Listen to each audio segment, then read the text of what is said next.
Kedves nézőink, január 25-én lesz 111 éve, hogy megszületett Fekete István, aki nemzedékek kedvelt természeti és ifjúsági írója, a Tüskevár, a Téliberek és még számos más halhatatlan mű szerzője.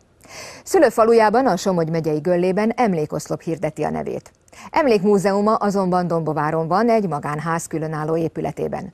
Bodó Imre agrármérnök 1995-ben saját erőből hozta létre a kis gyűjteményt az író iránti tiszteletből és a Fekete család segítségével. A múzeum évről évre több látogatót vonz. Alapítója tervei szerint hamarosan bővülni is fog. Munkatársunk néhány nappal ezelőtt járt Dombováron, azzal a nem titkolt szándékkal, hogy műsorunk felhívja a figyelmet erre az önzetlen, hiánypótló vállalkozásra. Dombovár első látogatható múzeum a Fekete István Múzeum. 1995. június 24-én adtuk át, mivel Dombovárnak nem volt múzeum, úgy gondoltam, közkincsé teszem az általam összegyűjtött anyagot, és az özveggyel, Edith nénivel 18 évig leveleztem, és amikor megtudtam, hogy itt született az édesapja, és innét került Göllébe kántortanítónak, én pedig Gölléből kerültem ide 31 évvel ezelőtt, akkor megfogadtam, hogy megcsinálom ezt a gyűjteményt. Aztán 2001-ben bővítettem egy kis teremmel, és jelen pillanatban is bővítés alatt áll, és hát reméljük, hogy a nyárra, őszre elkészül a harmadik terem, és akkor be tudok mutatni mindent, amit Fekete Istvánról tudni kell. Először csak a saját kis gyűjteményem volt, ugye az özveggyel, mint említettem, leveleztem, és amikor meglátogattam, mindig kaptam valamit ajándékba, fényképet, könyvet, vagy használati tárgyat, az írótól származó használati tárgyakat, és ez volt a magva tulajdonképpen. Aztán az özvegy halála után a nagy családi házat elcserélték egy kisebbre, és ami felszabadult használati tárgy, butorok és egyéb hagyatéka szétosztották a Gölle és Dombovár között. És akkor a hú esett rám, így döntött a fia, a Chicagóban élő Fekete István, és akkor megkaptam még a Amnestia címet viselő vegyes kötet, aztán itt van a Végtelen út, és a Koppányga testamentumának a filmforgatókönyvét is megkaptam, tehát ezek jöttek, mint kéziratok hozzám. Ez a Koppányga testamentuma, de ez már gépelt, tehát az már gépelt anyag.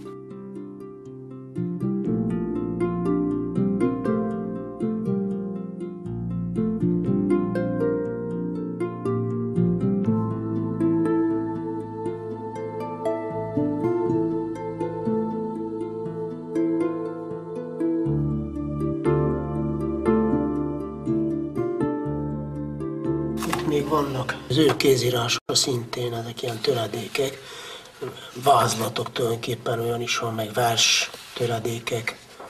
Aztán van még egy másik, ez is az ő írása. Ezek mind a ballogó időre egy vázlat. Ebben a vitrínben látjuk az iskolai bizonyítványait.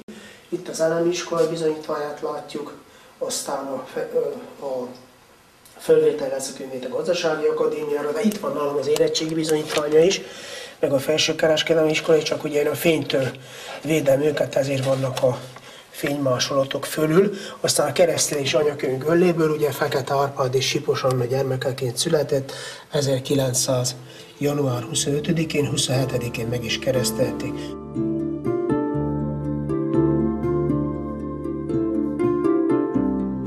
Volt egy ilyen tábla, hogy dolgozom.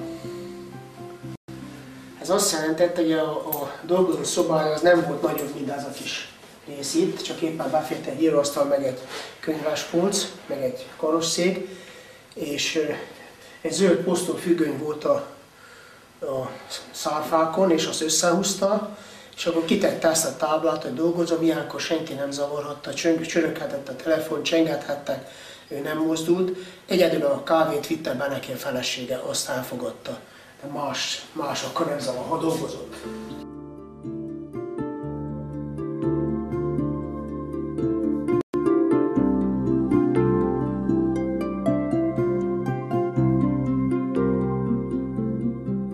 Ez a Szent Vendel kápolna 1780-as években épült, ugyanis Göllében 1754-ben volt egy marhavészjárvány, és akkor nagyon sok állat elpusztult, és akkor Gölleket megfogadták, hogy Szent Vendel tiszteletére kápolnát emelnek, és minden október 20-án, ugye a Vendel napján ott van a Szent Mise a temetőben.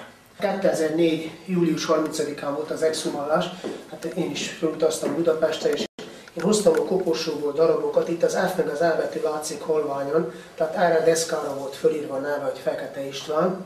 Aztán ebben a dobozban pedig a Bugáns kutyának a hamvai voltak, ugyanis az Edith néni minden vasárnap kivitte a kutyát a temetőbe, és mikor eljöttek, kaporta, sírta a kutya, tehát tudta, hogy ott van a gazdája, és akkor az Edith néni megfogadta, hogy a kutyát oda temetteti el, ugye hát így nem szabad eltemetni a állati maradványokat, hanem a fővárosi tanács engedélyével a kutyát az állatorvos tudományegyetemben elhamvasztották, és az Edith néni ebbe a dobozba tette bele a hamvait.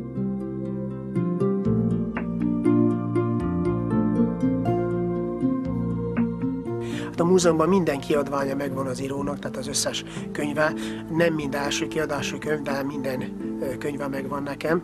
Hát a kéziratait már említettem, még a Végtelen útat nem mondtam, a Végtelen útnak a kézirata is nálam van, ugyanis Fekete István azt tartotta, hogy amíg az írógépen keresi a betűt, addig elveszik a gondolat, ezért minden egyes írása kézírással megvan, tehát tollal vagy ceruzával, és utána gépeltette le.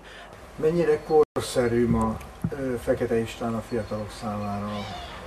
Hát sajnos az a tapasztalat, hogy ugye nehéz a gyermekeket a számítógép mellől elcsalni, de ezért is írjuk ki, mert van egy kulturális egyesületünk is, ezért is írjuk ki minden évben a Fekete Istváni Sény című rajzpályázatot is, akiket díjazunk, azoknak természetesen az oklevél mellé egy-egy Fekete István könyvet adunk ajándékba, és ha elolvasták a kötelezőt és elolvassák azt az ajánlott könyvet, amit mi ajándékozunk, akkor már elértünk valamit az olvasóvá nevelés területén. A másik célunk pedig a tehetséges gyermekekre felhívjuk a figyelmet, és a harmadik pedig a természet védelme és megszerettetése a gyermekekkel. A látogatók honnan szerezhetnek tudomást erről a múzeumról? Hát most már az interneten is, hál' Istennek, mert megvan a weblapunk. Mióta az interneten vagyunk, azóta egyre többen és többen jönnek. Egyébként az elmúlt 15 évben mintegy 30 000 ember jött el Dombóvára. Elsősorban természetesen magyarok a Kárpát-medence országaiból, de voltak itt Franciaországtól kezdve Új-Zélandig, tehát azért nagyon sokan jönnek, és mint említettem, zömében magyarok.